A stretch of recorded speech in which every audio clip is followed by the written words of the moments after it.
It happens. And for new franchisors, what's the disconnect between spending a ton of money or spending a good amount of money on franchise sales, franchise development, and not getting any results? We're going to dive into economics of franchise sales and dive even deeper into what works and how franchise brands accelerate.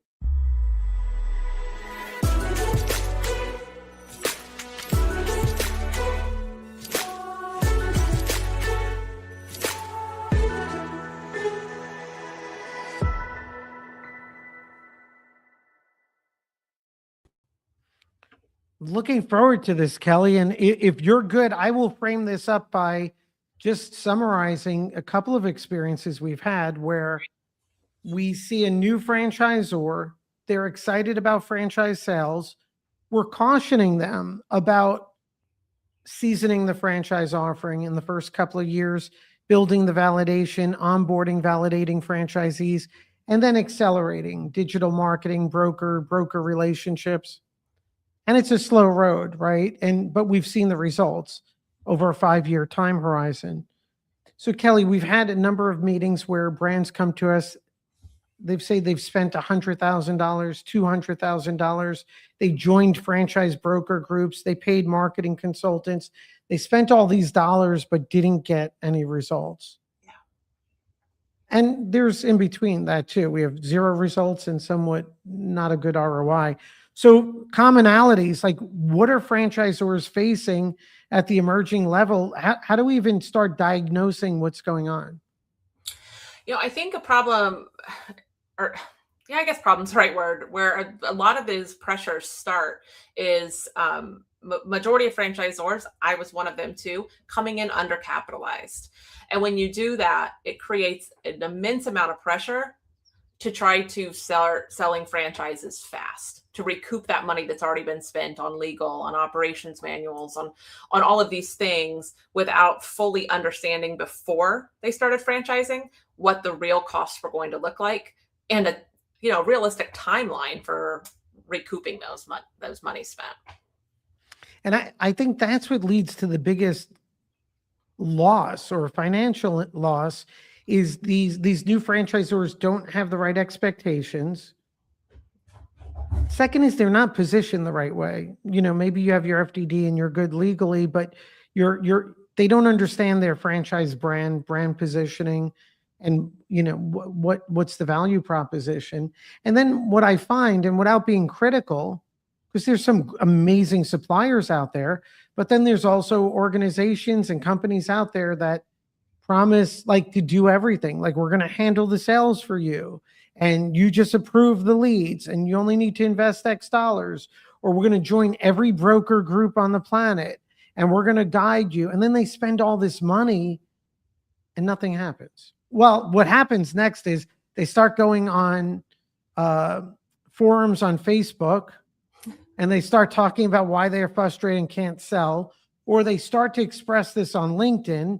And then I see advice all over the place, like raise your franchise fee, but I don't see it really getting to the heart for these emerging brands.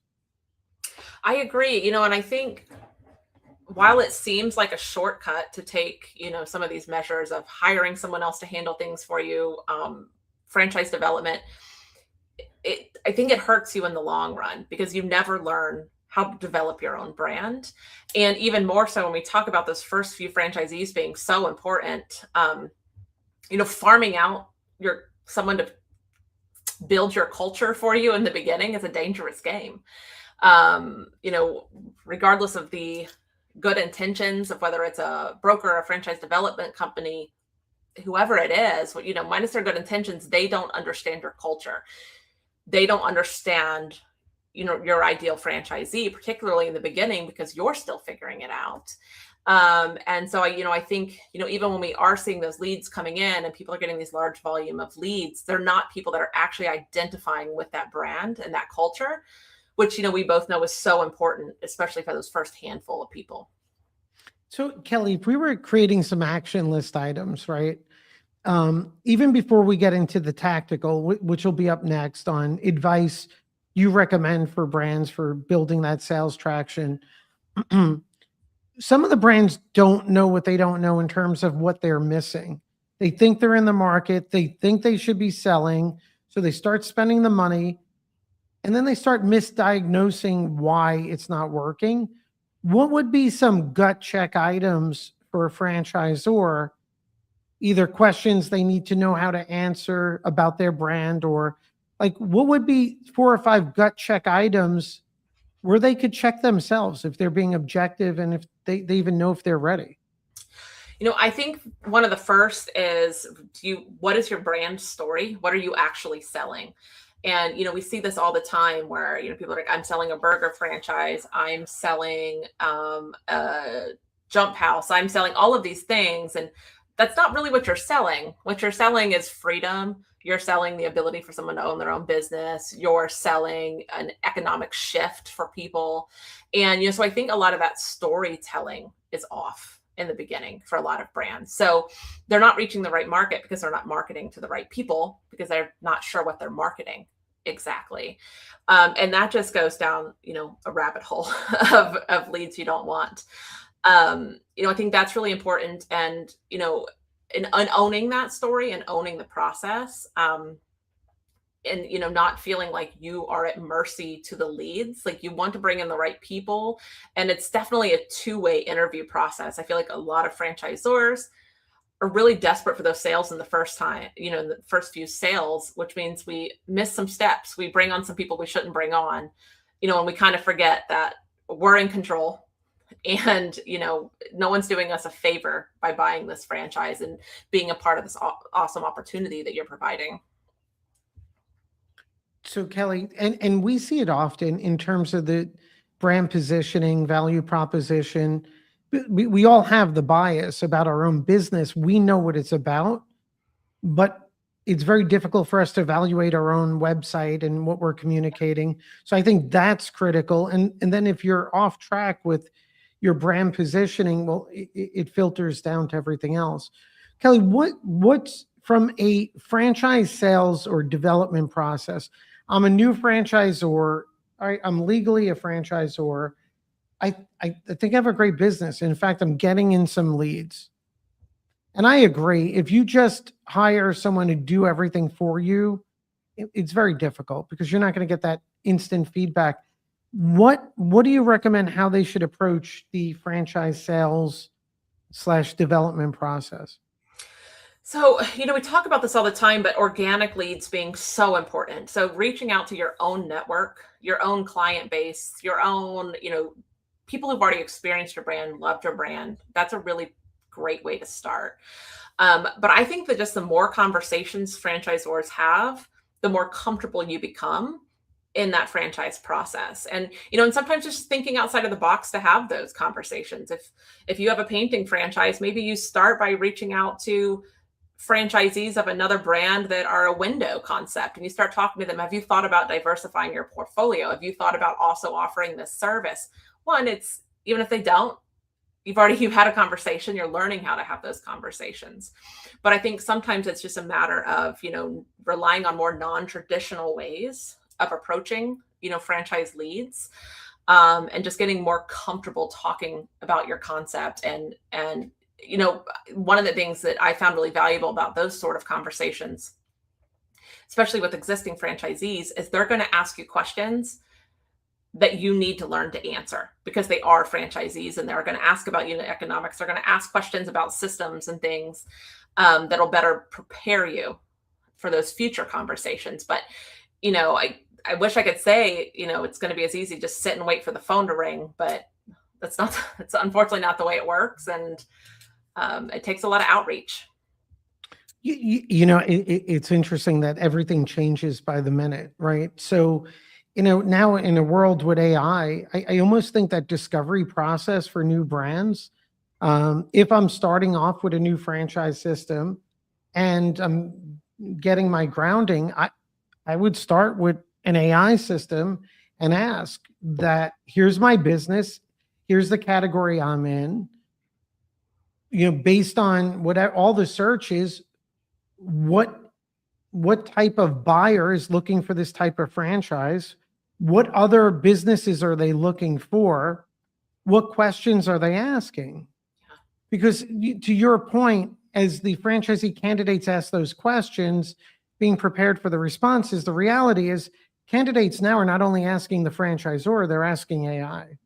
Absolutely. Right. And so if everyone who's watching this video, I mean, if we're looking for an easy takeaway, is to put your website in ChatGPT or whatever and ask, based on analysis of our website, what do you see as our prospective franchise buyer? What's their characteristics? What other brands are they looking at? What questions are they asking? Because then the next step is start answering those questions on your website, right? Of course, and I think that's an important, it's an important opportunity today. It is, and just being prepared makes a big difference. I was talking with a franchisor earlier this week who had a discovery call coming up with a potential franchisee, and they asked for the questions ahead of time. And he said that the applicant sent him 43 questions ahead of the call. And you can tell that absolutely had gone through ChatGPT, and it's supposed to be a 30-minute, intro call. So that's a great point, Kelley, right? So that's happening more and more. So the candidates are going to Chat GPT. Candidates are also going to say, I'm looking at franchise X. Are there good alternatives? So really your narrative, solid brand story about why you exist, transformation for the franchisees needs to be genuine, and then deeper dive onto the data and the information, who the franchise is a great fit for, what are the opportunities in the industry, what are the challenges in the industry. What I've seen extremely important, and we've discussed this at FranCamp, is AI systems evaluate things in terms of categories.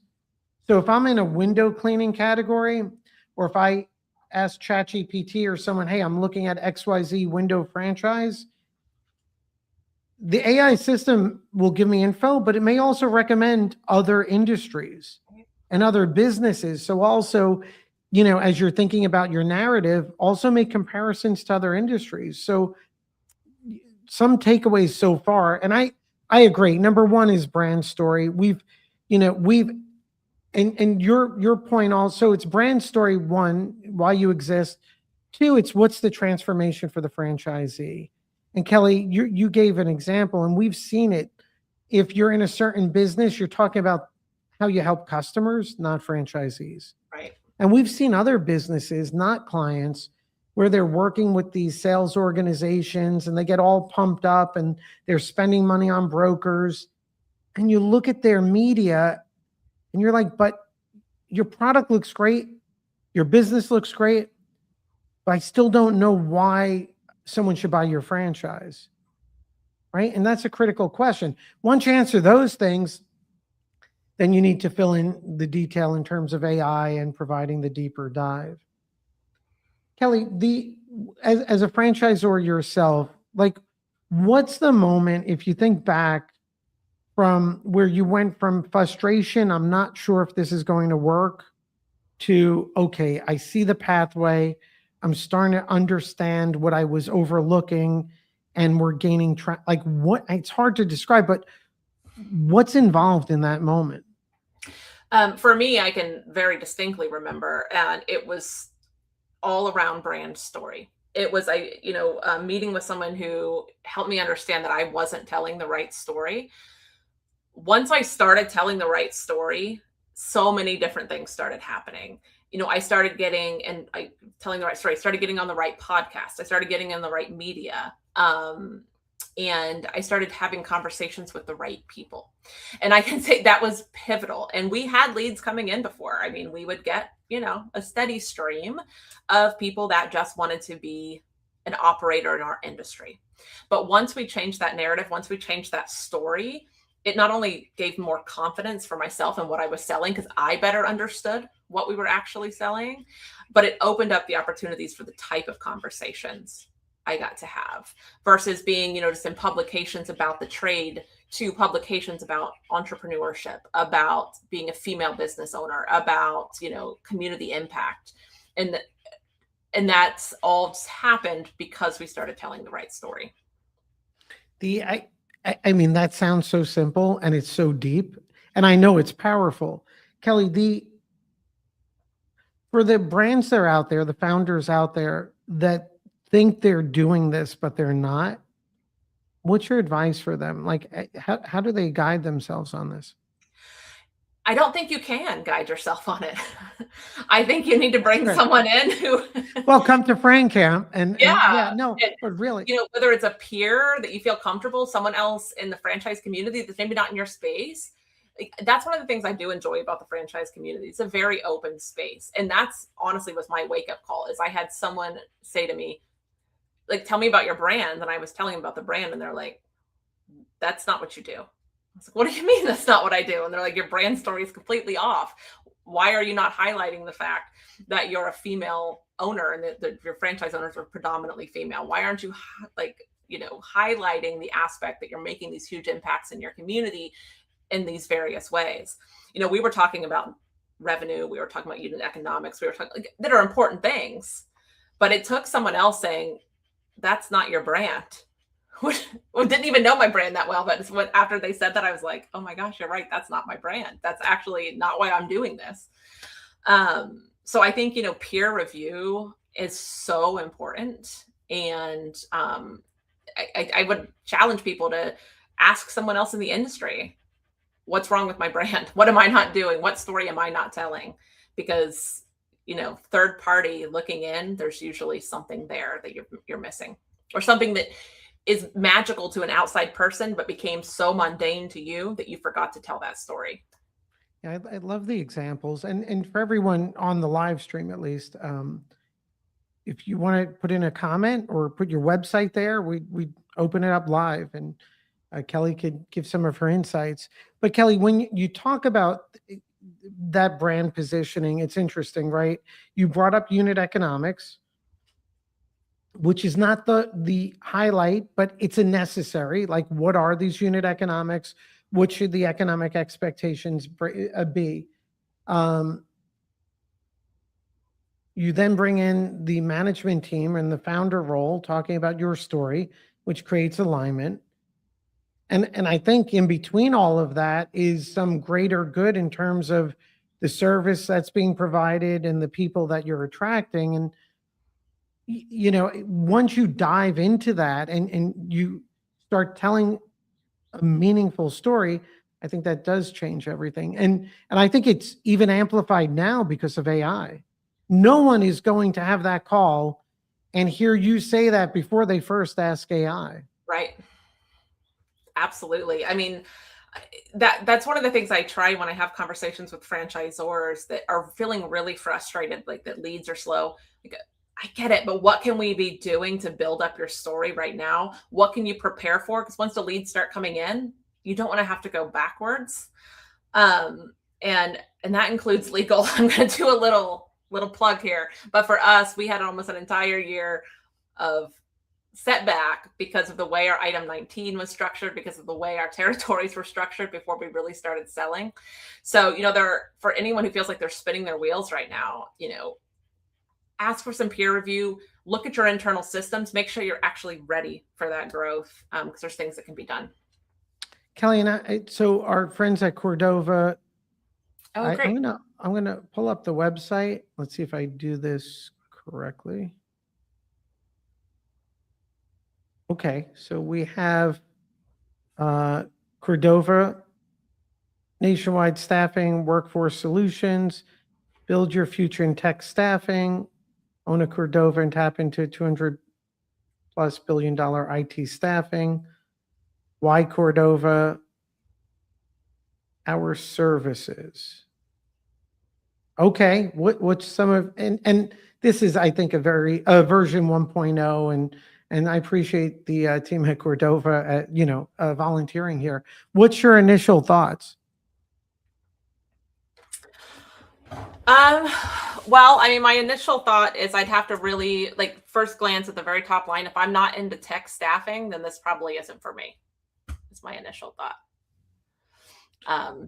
This is all about building the future in this very particular, that first impression for me, versus just building a future in a growing industry and something really exciting. This for me kind of feels like I'm in a box that if I'm not into tech staffing, this probably isn't for me. I think that's a great point, right? If you're approaching your franchise sales website, right, and we're talking just in with our brand story course and whatnot, transformative headline, right? So how are we transforming your life? So I'd say build your future in tech staffing. I'd say that's, to Kelley's point, I wouldn't box everyone into tech. um, what's the transformation, right? Maybe I never thought of tech staffing, but maybe it's a lower startup cost business I could home operate, maybe a seasoned executive or smart business builder. This industry I never thought about, but why wouldn't I want to join it, right? So I think that first point's really important. I think too, on the one liner here, and this is something we see often. Here it says Cordova franchise and own it and tap into a $200 billion industry.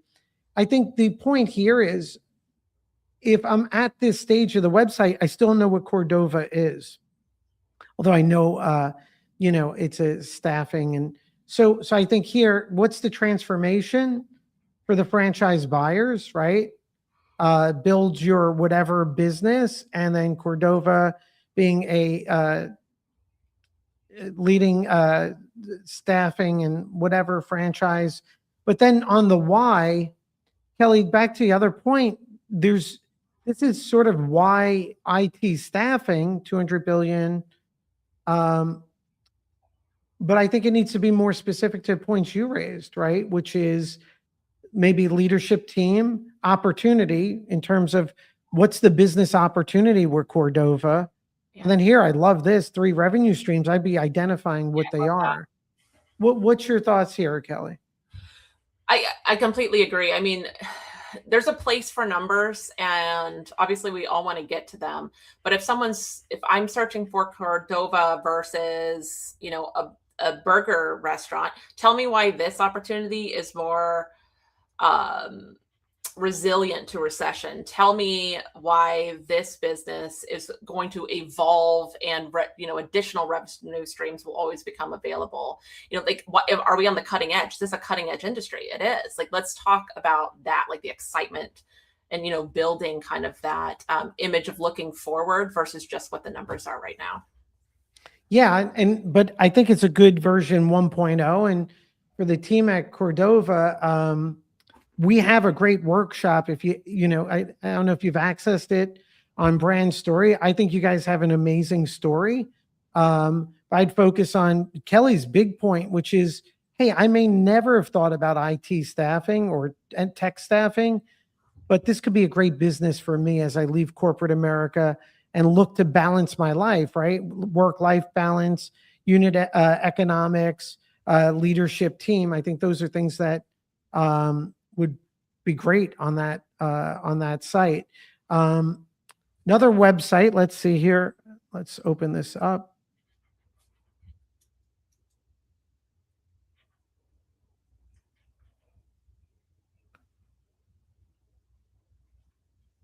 Okay, so Lime, the consumer site, by the way, looks amazing. The food looks amazing.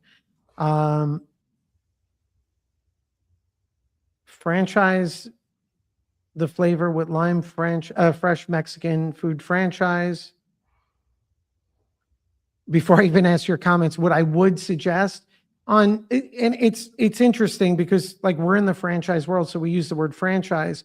Franchise buyers really don't think about buying franchises, or they don't want to buy a franchise.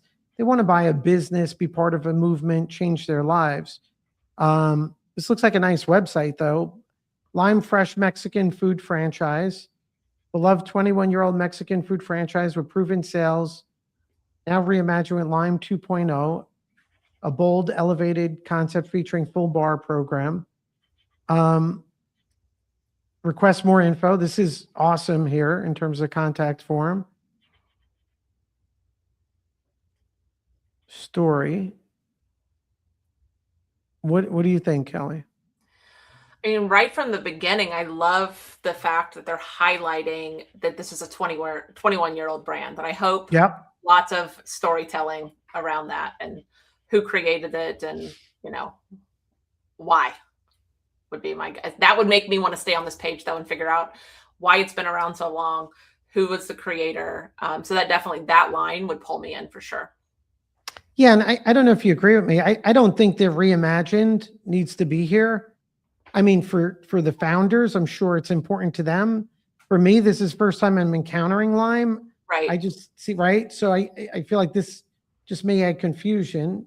But to your point, Kelley, which I agree, 21-year-old, I love this line here.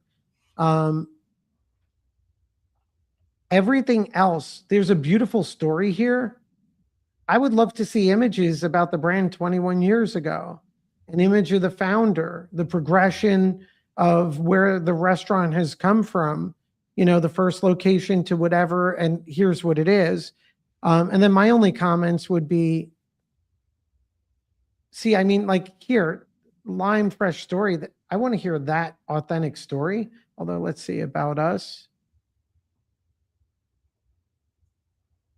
Yeah, I would love to see those photos, South Beach, Miami, or whatnot. So that's beautiful. The other thing I would say is these are all great things, crave-worthy menu, fast casual elevated, but they're all saying sort of the same thing. And I think for in the restaurant industry, people want to know what's the segment we're in, fast casual, whatever. What is the unit economic story? And what are the key economic drivers, right? So everyone, when they're looking at a restaurant, they're going to have questions about food costs, labor costs, staffing, and all that. So if I'm featuring things, right, 21-year-old brand, so I'd feature that story, what motivated it, that's the big part. That's why I'd want to join. The economics, because we have to.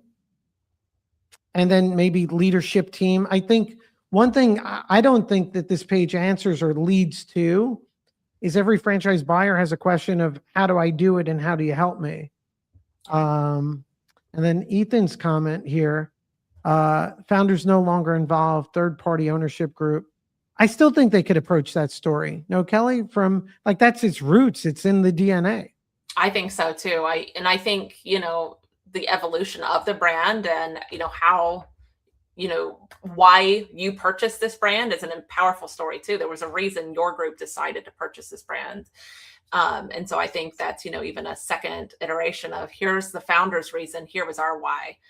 And I think, yeah, definitely weaving those in would be great. Yeah, because so from a franchise buyer perspective, Lime's a beautiful brand. I mean, it's a stunningly beautiful brand in a great position. So now I'm there. It's captured my attention. I think what's going to drive it ultimately comes down to who's the team I'm going to be working with? What do the unit economics look like? And can I do it? How do they help me succeed? I think if we hit those, I mean, it's a beautiful, well done, smart website, the way it's structured. Yeah, Ethan, I'm glad. I appreciate that. Yeah, no, it's like your brain. It's funny because, it's easy for all of us to give ideas or critique someone else's brand, but it's hard when it's your own. So I'm glad that helped. Absolutely. Yeah, and good luck with that for sure. Also, too, if you guys are in Florida, our next Fran Camp is in it's in Coconut Grove in December, and definitely something you should check out. Let's see, there's some more comments. Let me just remove that. I'm now turning an online business into brick and mortar studio, first branch. Well, good luck with that, right? HQ of the franchise. What would your advice be regarding building the first branch, already knowing it's going to be the flagship of a franchise, no website yet? What's your advice there, Kelley? Document everything. Document every single step of the process. I think this is another thing where franchisors struggle. Again, we'd been operating our business 10 years before we franchised it, and trying to go back and remember every micro step and every cost, and it is difficult. So I think documenting that now, and honestly, documenting the story of doing it is going to be really important too. because it's going to be very fresh in your mind, and it's going to make those conversations really easy with franchisees, make the process really relatable with franchisees because you just went through it. So that's what I say: document costs, document process, and document your story as you're going through this. I I think that's the best advice ever, right? It's like everyone wants the time machine to those original moments, and you have them. Yeah. So I think that's perfect, Kelley. And then our friend Christine, Christine, I will open up the website. Let's see what we have. Um,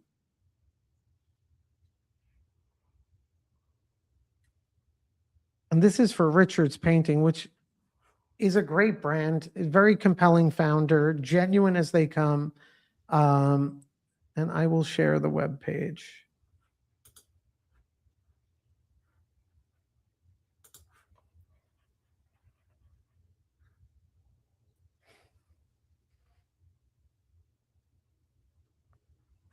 Is this, let me get to Richard's Painting franchise.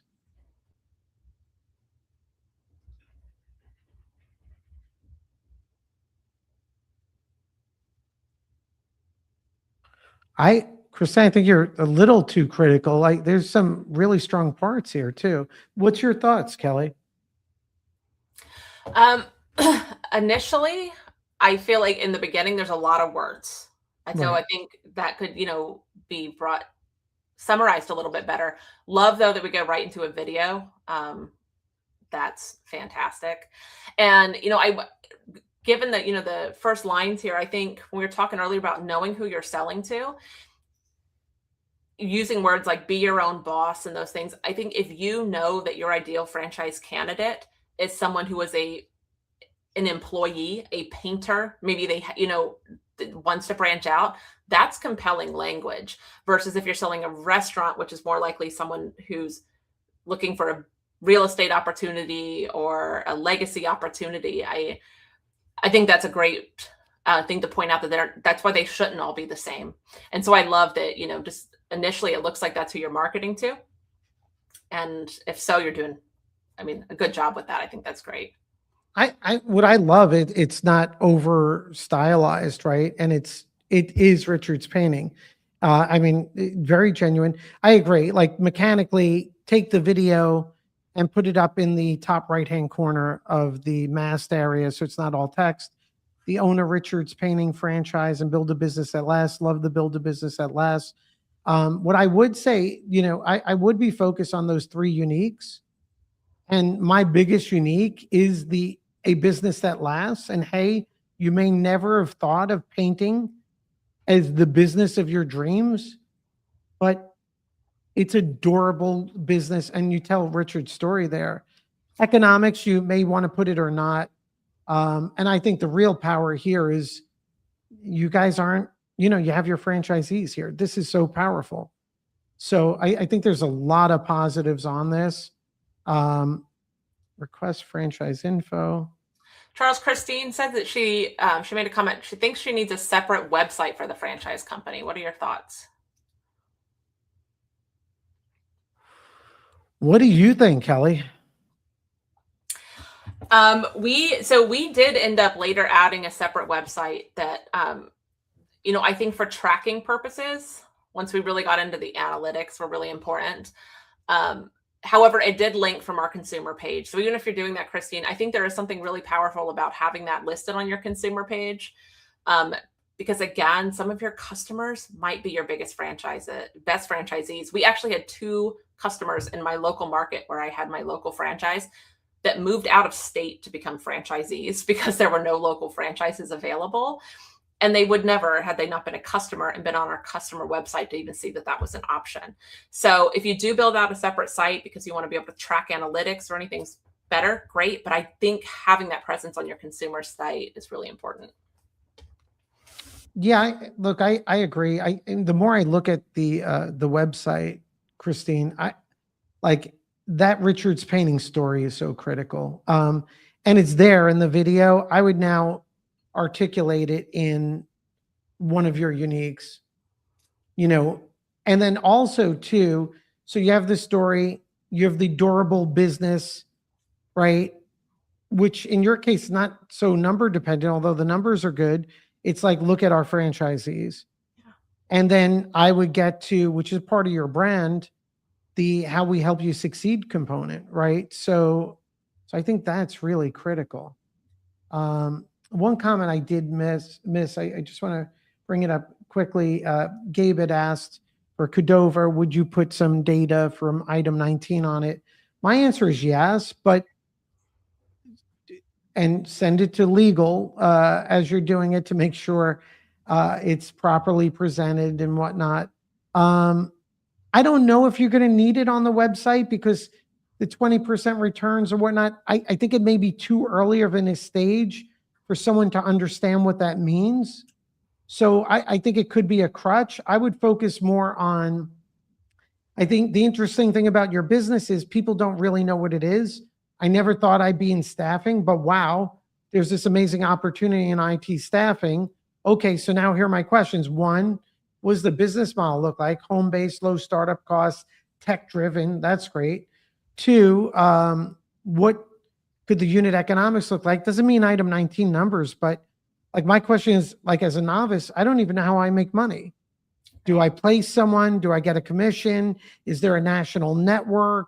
Right? So that's there. And then third is, I don't know anything about the industry, but I want to read something that makes me feel good. Like, oh, I absolutely want to join this franchise. They're going to teach me and show me, and they have their tools, their tech stack. And so the answer is you could. I wouldn't do it yet because I feel like it would be a crutch. And I'd be cautious with that. And then let's see here, Gregoire. Let's open up Kelley. gffranchise.com.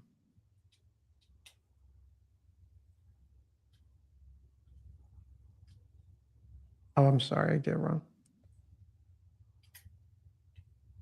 Okay, so Kelley, I will share this.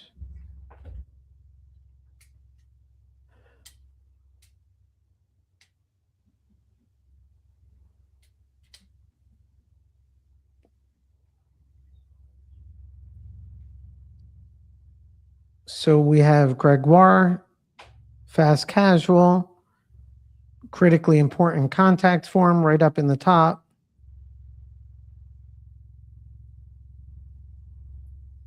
I guess this is, this part confuses me a little, the expansion plans, but what's your thoughts, Kelley? Well, I think, you get right to the point in the first line, which I'd love, I know what I'm looking at. I know what I'm shopping for. So that's great. The part, Gregoire, where you mentioned that you disrupted the system, I think that is really attractive to the right person. But I would rather that be targeted at me. So if I'm on here shopping, I would prefer to say something to me about how, I can disrupt the system. And I think a lot of that is, the storytelling, we talk about that, is like getting the other person excited and already living this experience. It's amazing that you did this, but I want to know that I can do it too. So I think, a lot of that language, and you can talk to the person and start building their narrative, is really helpful. And then I think in this area, this info is important, but I'd still want to know more about the brand itself, right? Those three uniques and what we're doing and why. And to your point, the disruption, I mean, for me, ultimately, what is the brand? What do the unit economics look like? And the third is, can I do it? And how do you help me? I think I would have that before the expansion plan section. You agree, Kelley? I do. Yeah. The faster we can get someone understanding the narrative, the better. Okay. And this all helps, right? There's a ton of good elements here. I just think I'd reset a little. Those three uniques for sure, because everyone's going to be a little hesitant. I love the restaurant, but can I do it? So I would definitely focus on this area here. Apologize, guys. I'm a little slow on the tech. Christine, I'm glad you like the advice too. By the way, Christine, super big fan of Richard's painting. I love that it's just so straightforward, but I think you're under telling the amazing story. and it's so genuine. So I think that's awesome. Guys, I appreciate everyone, the interaction. I love the comments. And of course, Kelley is here if you ever want to reach out. And of course, if you're a client, absolutely reach out. And we do have, I will let you all know, and I'm really excited about it, is the next Frank Camp conference, which is coming up in December. It is pretty amazing, the next conference. And let me just see here. And the reason why is because it's all about building that unicorn brand. So real key, this is not theoretical. Frank Camp Miami in December. Keynote speaker is Ben Zobrist, which is going to be talking about performance. But beyond that, we're going to be dissecting what creates that unicorn brand. And two of the case studies, one is Paris Baguette, one is French Florist. You're going to see a lot of commonalities, although two completely different industries. And I think this is where the magic happens, going from, growing my franchise system to getting the flywheel spinning. And so we're looking forward to that. And seriously, space is already limited, and looking forward to that in Miami. And Gregoire, I'm glad to, hopefully those tips helped out. Guys, I appreciate everyone joining us, and anything we could do, feel free to reach out. Kelley, thank you so much. Thank you, Charles. Thanks for your participation, everybody. It's been a blast.